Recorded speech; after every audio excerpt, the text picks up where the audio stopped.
I'm back.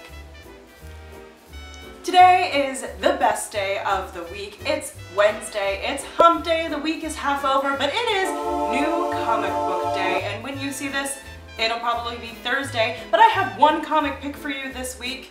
I know I said I'd have two, or maybe more, but listen, stuff happens. I already told you I'm a busy gal, so let's not delay. My phone just went off. That was good too. That was a good one, and my phone just went off. Who is it? I'm unfriending them immediately. It's my mom. Unfriended. Let's get to it though. Let's talk comics. This comic pick of the week comes from Amber at Coliseum of Comics on Park Street in Jacksonville. You know I go and see her and John every week. They're so nice and they're so knowledgeable, and they can help you find something that you should be reading, but you're probably not for whatever reason. Maybe you're busy like me, but they can help you. They're real cool. This week, I'm so excited. It's Sandman Volume 1 by one of my favorite authors, my dad's all-time favorite author, besides maybe Stephen King, sorry, Neil Gaiman. So very excited. Every week when I film in front of this bookcase, that's a word. When I film in front of this bookcase, right here is my copy of American Gods and Anansi Boys. I'm not sure if you guys have seen it before, but I'm a big fan, and so I was really excited to read this comic, and it shapes out sort of interestingly. So it is a 4 mini stories comic in one comic. Let's try that again. There are 4 mini stories within this one comic because it's setting up for 4 different story arcs. But the common thread is carried through by a crow, and he talks. I've mentioned before that I love winged things that are sassy or weird or just overall cute. I don't know why. The more rat and or vermin-like it is, the more I tend to be endeared to it. And flying bats. Don't all bats fly? What I meant was bats you can fly on. I want one. I'll take good care of it, I promise. And I loved the ones in this one. They were so doofy looking. They looked like a flamingo had a strange baby with a pterodactyl. But look at how goofy it looks. He literally looks like he's going meh. This crow was cool. He wasn't at all rat-like. I know, I loved him. I have a crow tattoo with my mom. I'll show you a picture here. Please ignore my face. I look weird in it, but whatever. I had just been tattooed for 4 hours. It's fine.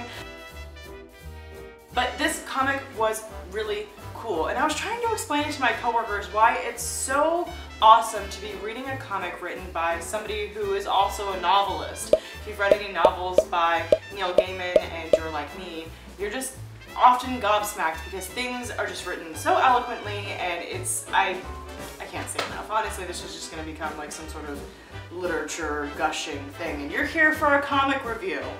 I'm sorry. I'll get back on track. Lipstick on teeth. Anyway, the way that this story is woven together is through the narrator, Raven.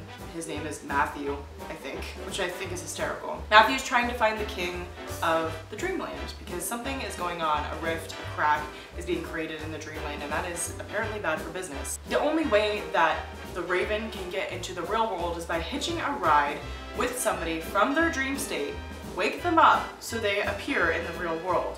I know it's a little convoluted, but just stay with me. So the first dream he appears in, he runs into what I think can be described as a mythical creature named Dora. She has wings on her head, and she is a bad mama Jim. I love her. She's very cool. And she also has this, what appears to be some sort of weird, unprecedented power. She has the ability to see what's going on in the real world through the mind of the person who's dreaming. And so you're able to take a look through that. She can also kick people out of dreams, which apparently is a big deal because Matthew, the bird, wants to... Excuse you. It's my dog, he never barks. She can also apparently kick people out of dreams, which appears to be unprecedented because Matthew is very confused when it happens. Now, the Raven wants to wake up the dreamer because he wants to hitch a ride with her into the real world, but she's a very sick cancer patient, and so Dora is trying to protect her and doesn't want her to be woken up, so she kicks them out of the dream. It's a big deal apparently, but the Raven, he must move on. It is said, much like the invisible thread that weaves all 4 of these mini stories together, that there is an invisible thread that's drawing the Raven to the king. So he has to move on. he moves on to another dream of what appears to be a young magician. Now you can tell that the magician is sort of just at the beginning of his magic life, and it begins with a bang, and by a bang I mean a bloody murder. So, you know, again, Matthew can't stay for too long to see what's going on, but it appears that the magician is being led away by somebody who has some questionable morals. Okay. Then, as Matthew's flying, he flies from the UK all the way down to Louisiana, where it appears that there is some voodoo magic going on. Now, you sort of get to voyeuristically watch this little interaction between a family, an older sister, the older sister's new girlfriend, and the younger sisters, who are just having a sort of family tiff.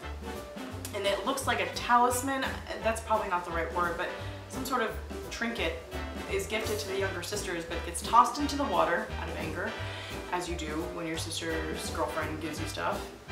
And it turns into the Crocodile King. The Crocodile King runs into another protector of voodoo magic families, and they sort of have a discussion about who protects who, and sort of the importance of magic and the importance of protecting women, and you know, where these stories are going, and it's definitely going to be steeped in some sort of the voodoo magic culture, which I think is very interesting. But again, Matthew must go. It appears that Lucifer is missing.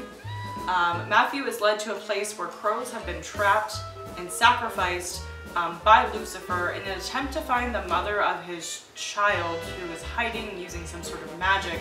But the root of this problem is that Lucifer is missing, and sort of the teaser for this arc of the story is that Lucifer is trapped in some place where people are using him for their own ends, much in the way he did to the ravens. And there's just this little part in there that I swear reads like poetry. It says, he drew us here with whispers that shone like silver foil and still cooling eyeballs. And I know it's a little gruesome, but to me, I don't know. I think that that's part of the joy of reading comics written by people who also write literature, novels, fiction, because I think it's not just wham, sound effect noise, you know, Batman punches so-and-so in the face at night. And I don't mean to discredit Batman. I like Batman, but I just think that reading this is so much like reading a good book. It's like reading poetry, and it really sort of spoke to me in that way. But that's the arc of that one. They're looking for Lucifer and something's gone down. So the 4 spin-off sort of series you'll see in this Sandman Universe will be the Sandman Universe, The Dreaming, which is about the dreaming realm where the crack is. You have Dora and the dreams. And the second one is the Sandman Universe Books of Magic, and that is about that young magician. His name is Tim Hunter, and he appears to be an adolescent, and sort of the teaser is that he's going to either be the best magician or the most destructive one that has ever lived. And then the third one is the Sandman Universe House of Whispers, and that is the one that dealt with the family and the voodoo culture, so that is really interesting there, and those sort of voodoo deities that are not necessarily very familiar to me, and certainly not as familiar as, you know, like Greek gods and stuff like that, so I think it's really, really interesting. And then the last one is the Sandman Universe Lucifer, and that's the one where Lucifer is missing and they're looking for him. So this comic ends saying the king may have quit. I didn't know when you were the king of something you could just quit. Could you imagine if like the Queen of England was just like, nah. When you can pick up all 4 of those comics, they'll be coming out in tandem with one another, and you'll be able to keep up with what's going on in the Sandman universe. So this is the universe that you know and love if you are a Sandman fan, or if you've been reading the Sandman comics ever, if you follow it, but it's definitely going to branch off into new places. So I think it's going to bring a whole new readership into the Sandman universe, which I think is so cool. And I guess it's mostly because my dad, here's a picture of him and me, you know, really wanted me to read these comics growing up and would gift me Sandman books and Neil Gaiman books, and so for me it holds a special place in my heart. And so I think it's really cool that they're creating this new-ish universe, this universe that's going in new directions, because it's going to get more people to read it, and maybe someday somebody else's dad will gift them Neil Gaiman books and they'll grow up reading it, and then they'll, you know, Neil Gaimanception, I guess. Sandman Universe #1 is my comic pick of the week. Perhaps I will have more than one for you next time, but until then, I'll see you next Thursday. My neighbor's outside swimming and I really want to swim with her. I'm really good friends with my neighbor who I think is in her 70s. She lives across the way from me. She used to watch my dog and we swim a lot together. Here's a picture of us. Anyway,